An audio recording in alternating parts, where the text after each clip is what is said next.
Now at 6, we're going to hear from the Kansas Attorney General on the decision to overturn Roe v. Wade. Plus, tips for staying safe over the 4th of July. And some McDonald County students make a podcast for the birds. The 4 states' most watched news starts now. The U.S. Supreme Court's historic decision to strike down its nearly 50-year-old precedent on abortion rights shifts the debate from Washington, D.C. to the states. And state leaders are staking out their positions. This is KOAM News at 6. It's an immediate issue for the people of Kansas, who will vote August 2nd on whether to authorize state lawmakers to adopt tighter abortion restrictions. KOAM today talked with the Kansas Attorney General Derek Schmidt, who voiced his support for the Supreme Court ruling.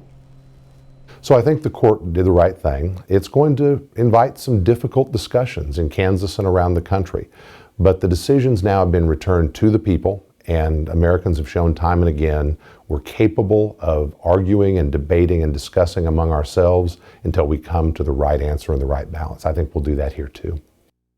Trigger laws banning most abortions are already in effect in Missouri, Oklahoma, and Arkansas. 6 Oklahomans have filed 2 federal lawsuits that challenge a state law intended to crack down on protesters. They also allege their civil rights were violated when they were arrested in Oklahoma City in 2020. The 6 say the anti-protest law is unconstitutionally broad and vague.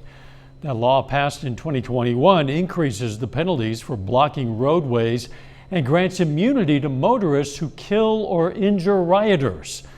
The second lawsuit alleges that the constitutional rights of 5 of the 6 plaintiffs were violated when they were charged with inciting a riot following a confrontation with police. A new study shows gun deaths in Oklahoma have increased since a permitless carry law went into effect.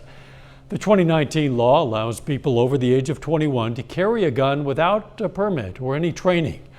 The newspaper The Oklahoman analyzed state medical examiner data and found the state recorded some of its deadliest months in history since that law took effect. In the decade before permitless carry, only 10 months had 70 or more firearm deaths.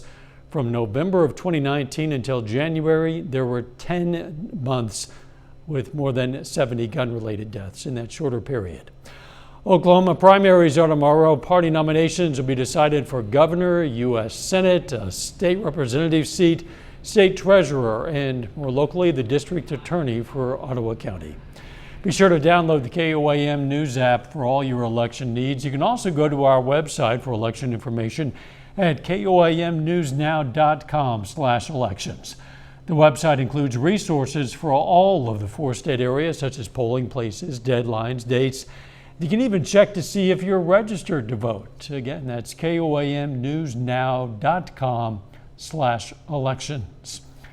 Missouri Governor Mike Parson has signed a bill that will exempt FIFA World Cup tickets from sales tax when the games are played in Kansas City in 2026. Last week's announcement that KC would host some games was met with cheers in the city. FIFA officials required tax breaks from cities hoping to host the games. Missouri lawmakers had passed a bill earlier this year providing the sales tax break. In signing the bill now, the governor praised the bipartisan effort to bring the games to Kansas City. Democratic State Senator John Rizzo from the Kansas City region said estimates are the games could bring more than $600 million in revenue to the state.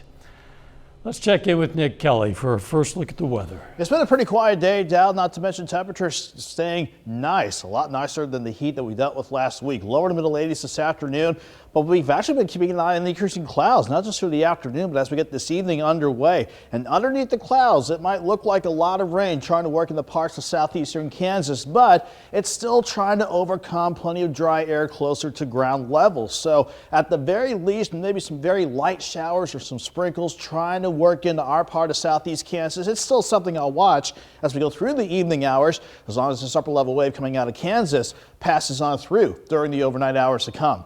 Right now, temperatures don't look too bad, though. Upper 70s to near 80 across much of the region. A lot of us will stay mainly partly to mostly cloudy throughout the course of the night. Eventually, down, we're going to drop back into the lower 60s for Tuesday morning.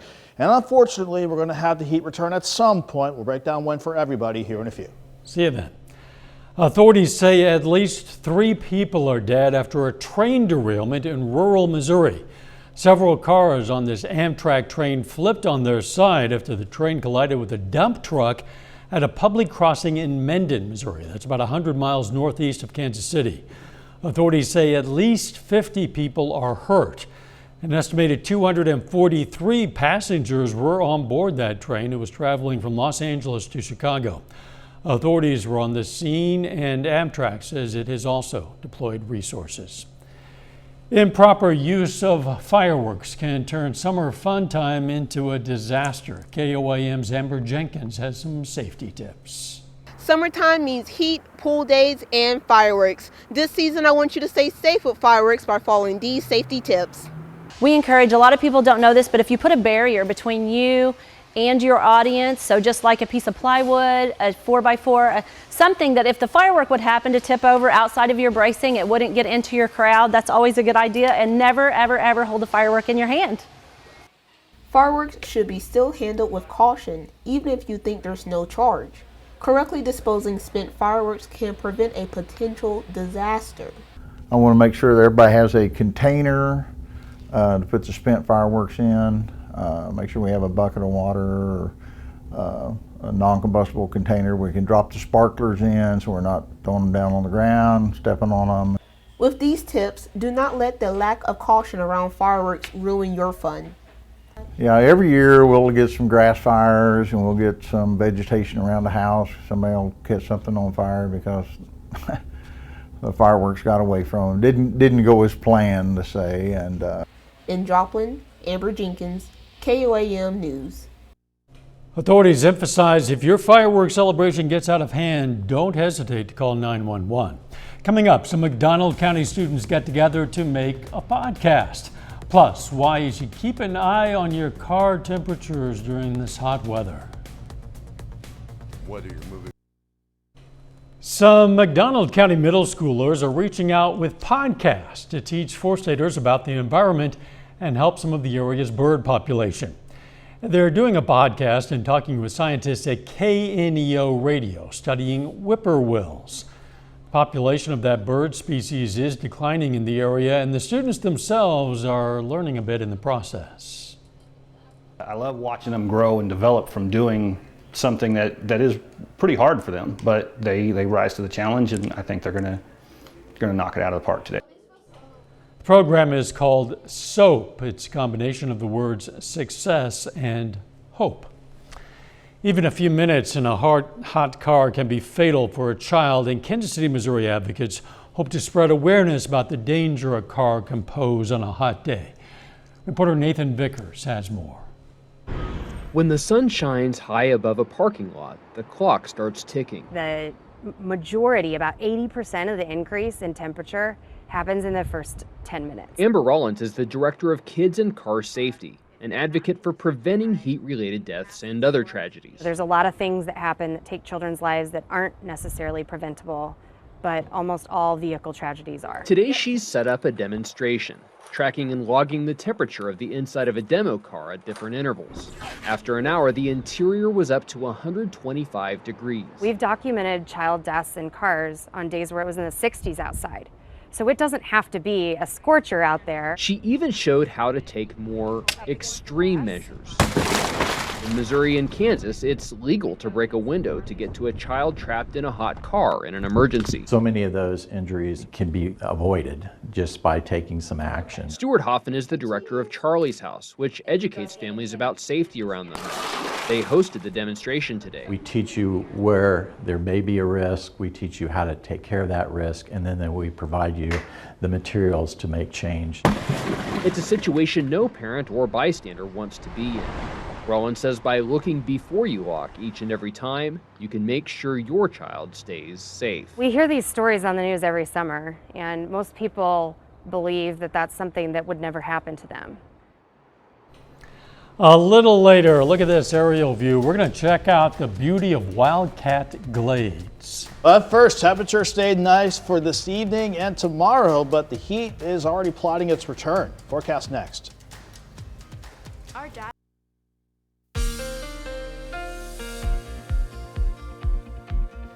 I'll tell you what, after a long stretch of pure summer heat and humidity, temperatures were downright better. Certainly over the past 36 hours. After we got a cold front through on Sunday, we dropped highs back into the lower 80s across the area. A good drop back into the upper 50s and lower 60s this morning. And then we catapulted back into the lower to middle 80s this afternoon. Even though we kept things dry for much of the day and sunshine to start the day, we couldn't help but notice increasing cloud cover coming in from the west, and that is because of an upper level wave coming out of western Kansas. You can see on the radar too, it's trying to show some rain echoes, but closer inspection on the radar, our radar network at the very least, shows that while this may look like light to moderate rain, that's moisture based a little higher up in the atmosphere. And that's overcome quite a bit of dry air. The main reason why we weren't up so fast after we got out of the 50s this morning. So for now, if this is trying to come down in any form or fashion, mainly light showers or even a couple of sprinkles here, but it's still something that we'll watch as long as that wave continues to come out of western Kansas during the course of the evening. Mostly cloudy skies, but looking dry from Joplin, courtesy of our camera from Lender Chevrolet Cadillac on the southeast side of the city. And up the road at 7th and Range Line, looking quiet and mostly cloudy as well, with temperature at 79. Feels like 80 with the dew point only in the mid-50s, but this is an air mass that we'll certainly take. It's a dry air mass, and despite cloud cover on the increase, this dry air mass will hold during the night, and that will take us from the upper 70s now and eventually down near 70 by 10, upper 60s by midnight, and I'm thinking lower 60s overall as we get into your Tuesday morning. So the bigger picture, as we widen the view out the Skywatch storm tracker, shows at the surface high pressure over northwestern Missouri. That's keeping dry air near the surface and continuing to eat away at the bulk of these rain chances trying to come out of southwestern and southern Kansas. But upstairs, this kink in the jet showing a wave coming out of Colorado and Kansas, right along the border. That's what's propelling the cloud cover in here, and that's what we'll try to bring maybe a few showers for some late tonight, and mainly dry for now as we go into Tuesday morning. Otherwise, once we hit sunrise, we'll start to see skies turn partly cloudy again, allowing temperatures to drop back into the lower 60s. Then I think we're looking good, no matter where you are across the area for tomorrow. With plenty of sunshine, still dry air, and even with a light easterly breeze, we're going to soar from 63 in the morning, 80 by noon, and highs are 85. Fast forward into Wednesday, we look good to start the day out, upper 50s to lower 60s for a good number of us. And then, unfortunately, even though the dry air stays in place, warmer air aloft is going to allow temperatures near 90 to return once again starting tomorrow, certainly because of a building upper level ridge. But we don't get quite underneath the main brunt of that ridge, but still that jet to the north as we head toward the holiday weekend keeps highs in the 90s. But with another front approaching by the holiday weekend, we'll also keep an eye on some possible returning rain chances. At the very least, isolated storms Friday, Saturday, Sunday, and as we go into Monday morning. I think most of the fourth, those looking okay now, but 85 tomorrow, lower 90s Wednesday through Friday, and maybe pushing mid 90s on the 4th itself. Kind of typical, I suppose, for the 4th of July around here. Yeah, but the way we've been lately, temperature is not typical, and we better enjoy it while they're here. You bet. Thanks, Nick. Hey, don't forget, you'll be the first to know about the day's weather with KOAM Skywatch weather app. You can get severe weather updates sent straight to your phone. It's available in the Apple App Store or the Google Play Store. KOAM Skywatch weather app. Crews today remove that old transmitter from the top of our tower. We're waiting for a nice calm day like this. For now, we're broadcasting from a temporary transmitter lower on the tower as we prepare to put the new, more powerful transmitter at the top. Our signal, kind of glitchy for some of you, we know, but when this project is finished, we're going to be broadcasting with more power than ever. You should have a clean, beautiful signal. Check out the progress anytime on our website, KOAMnewsnow.com/power.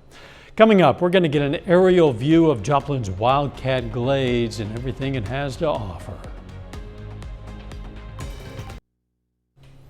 Hey, if you're looking for some fun activity this summer, you might want to check out Joplin's Wildcat Glades. Features plenty of nature trails and a river, as well as some recreation areas where families can just hang out and enjoy nature. KOAM photojournalist Ty Parks paid a visit to Wildcat Glades.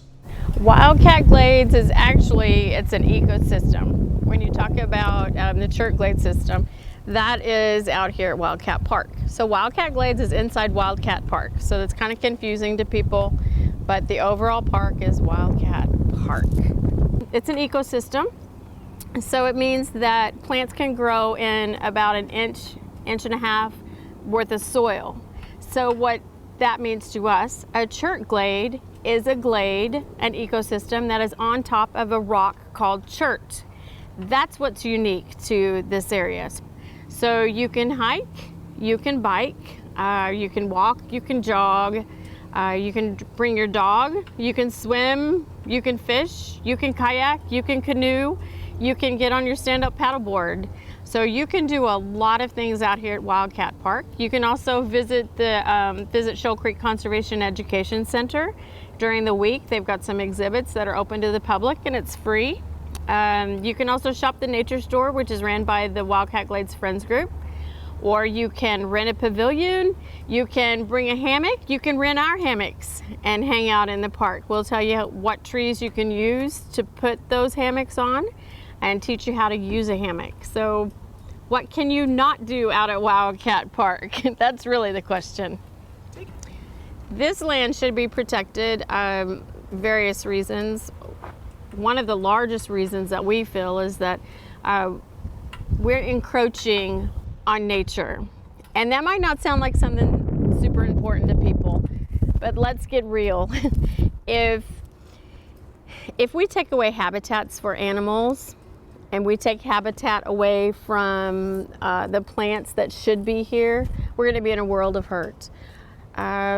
We have deer out here, we have bobcat that hide out in the park, we have tons of birds out here, lots of just different species. So you take away the park, you take away habitat for animals and for plants. You also take away green spaces for people who don't have green in their own yard. How many apartment complexes do we have in Joplin now? So we need these lands. My volunteers like to say we want to get kids outside and off their cell phones so that they can enjoy nature and they can appreciate it. The Glades will host a water festival on August 13th. You can check out other aerial footage of various sites on our website. That's KOAMnewsnow.com. Final check of the forecast next. Take time now to honor a local veteran, Senior Master Sergeant Alan Jack. The Chanute, Kansas native served in the U.S. Air Force, and we are proud to salute Senior Master Sergeant Alan Jack. He's tonight's four-state hero. Here's a look at what's coming up on KOAM News at 9 on Fox 14 now. We're going to have more details on that Amtrak train that derailed in Missouri with hundreds of passengers on board, at least 3 people killed in that. Plus, the city of Carthage hosts a meeting on public safety. One of the items on the agenda, Marion Days, which had been canceled the past 2 years. And Liberty Utilities announces a rate increase for some natural gas customers. Hope you join us for those stories. A lot more, of course. It's coming up tonight on KOAM News at 9 on Fox 14. The weather out there, not too bad at the moment, Nick. Yeah, we can squeak in one more day of not so bad, Dow, with highs back in the mid-80s tomorrow. I'll watch for the slightest chance of a few showers during the overnight and maybe by sunrise, but much of the day is dry. And we're dry until we get into the holiday weekend with rain chances on the increase. And by that point, not only will the rain return, but so will the heat. Looking at lower 90s for much of that stretch. A little bit of rain in advance of 4th of July is okay because it reduces the fire risk. You just don't want it that night. Absolutely. On the picnics. Yeah. See you right back here for KOAM News at 10. Let's make it a great evening.